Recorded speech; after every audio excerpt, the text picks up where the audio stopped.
Assalamualaikum warahmatullahi wabarakatuh. Di sini saya akan sedikit membahas tentang perhitungan biaya produk gabungan dan produk sampingan dalam mata kuliah akuntansi biaya. Untuk pengertian dari produk bersama sendiri atau biasa disebut dengan joint product adalah beberapa produk yang dihasilkan dalam suatu rangkaian atau seri produk secara bersama dengan menggunakan bahan, tenaga kerja, dan biaya overhead secara bersama. Biaya tersebut tidak dapat ditelusuri atau dipisahkan pada setiap produk, dan setiap produk mempunyai nilai jual atau kuantitas yang relatif sama. Nah, kita ambil contoh dari perusahaan furnitur yang produknya ada meja, kursi, lemari, dan masih banyak lagi.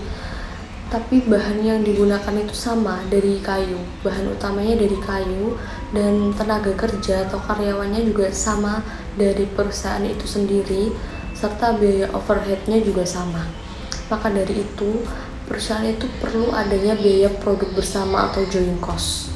Lalu apa sih biaya bersama atau joint cost? Nah, biaya bersama atau joint cost adalah biaya yang diolah secara bersama seperti bahan, tenaga kerja, dan biaya overhead untuk menghasilkan beberapa produk. Produk bersama dapat menghasilkan yang satu produk utama atau biasa disebut dengan main product, dan yang kedua produk sampingan atau biasa disebut dengan by product. Produk utama adalah produk yang dihasilkan dalam proses produksi secara bersama, namun mempunyai nilai atau kuantitas yang lebih besar dibandingkan dengan produk lain atau produk sampingan. Sedangkan produk sampingan adalah produk yang dihasilkan dalam proses produksi secara bersama, tetapi produk tersebut nilai atau kuantitasnya lebih rendah dibandingkan dengan produk utama tadi. Kita ambil contoh dari perusahaan furnitur yang tadi. Untuk produk utama dari perusahaan tersebut adalah meja, lemari, dan kursi. Ketiga ini bahan dasarnya sama dari kayu. Sedangkan untuk produk sampingannya dari bahan yang tidak terpakai. Sisa bahan yang tidak terpakai yaitu serbuk-serbuk kayunya. Dan serbuk kayu tersebut dapat diolah atau ada yang mau membeli dan menghasilkan pendapatan untuk perusahaan furnitur itu. Jadi serbuk-serbuk kayu tergolong dalam produk sampingan. Nah, kita masuk ke permasalahan inti, yaitu bagaimana cara mengalokasikan biayanya atau bagaimana membagi biayanya. Karena yang kita tahu tadi, bahan-bahan dasar, tenaga kerja, dan biaya overhead yang digunakan itu relatif sama, sehingga alokasi biaya itu sangat diperlukan. Jadi, alokasi biaya sendiri itu merupakan pembebanan biaya secara proporsional dari biaya tidak langsung ke biaya bersama ke objek biaya. Biaya bersama sulit diperhitungkan kepada masing-masing produk. Oleh karena itu, untuk memudahkan dalam perhitungan diperlukan alokasi biaya. Selanjutnya, ini ada beberapa metode dalam pengalokasian biaya joint product. Yang pertama ada metode harga pasar, dan yang kedua ada metode unit fisik, yang ketiga ada metode rata-rata sederhana, dan yang terakhir ada metode rata-rata tertimbang. Oke, yang pertama kita bahas dulu metode harga pasar. Metode harga pasar atau nilai jual merupakan pembebanan biaya bersama atas dasar nilai jual masing-masing produk.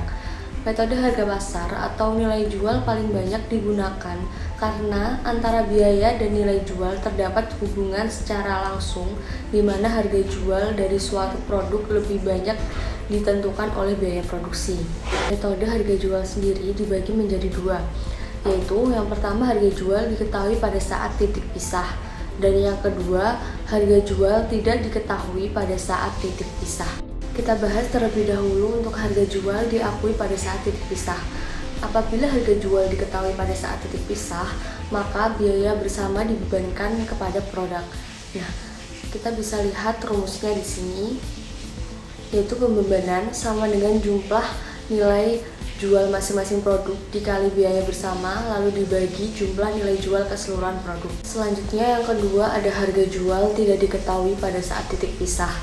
Apabila suatu produk tidak bisa dijual pada titik pisah, maka harga tidak dapat diketahui pada saat titik pisah. Produk tersebut memerlukan proses tambahan sehingga harga jual dapat diketahui sebelum dijual. Dasar yang dapat digunakan dalam mengalokasikan biaya bersama adalah harga pasar hipotesis. Lalu apa harga pasar hipotesis tersebut? Nah, harga pasar hipotesis merupakan nilai jual suatu produk Setelah diproses lebih lanjut, dikurangi dengan biaya yang dikeluarkan untuk memproses lebih lanjut. Nah, kita bisa lihat rumusnya di sini. Sebenarnya sama, rumusnya sama seperti poin sebelumnya, yang membedakan hanya nilai hipotesisnya. Nah, itu tadi untuk metode harga pasar. Selanjutnya kita masuk ke metode unit fisik.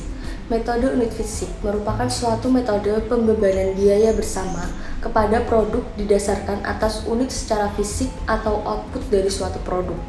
Dalam metode unit fisik, unit output dari suatu produk harus diungkapkan dalam bentuk atau satuan yang sama. Satuan dapat berupa volume, bobot, atau ukuran karakteristik lainnya. Rumusnya sendiri di sini ada pembebanan sama dengan jumlah unit masing-masing produk, lalu dibagi dengan jumlah unit keseluruhan produk dan dikali biaya bersama. Nah, yang ketiga ada metode rata-rata per unit. Metode rata-rata per unit merupakan suatu metode dalam mengalokasikan biaya bersama bahwa seluruh produk yang dihasilkan dari proses produksi bersama harus dibebani suatu nilai secara proporsional dari seluruh biaya bersama atau dari besarnya unit yang diproduksi. Metode ini mengabaikan bobot atau nilai jual dari produk terkait. Di samping itu, semua produk yang diasumsikan bersifat homogen, artinya masing-masing produk memerlukan biaya yang relatif sama. Dan rumus untuk pembebanannya adalah biaya per unit dikali jumlah unit masing-masing produk.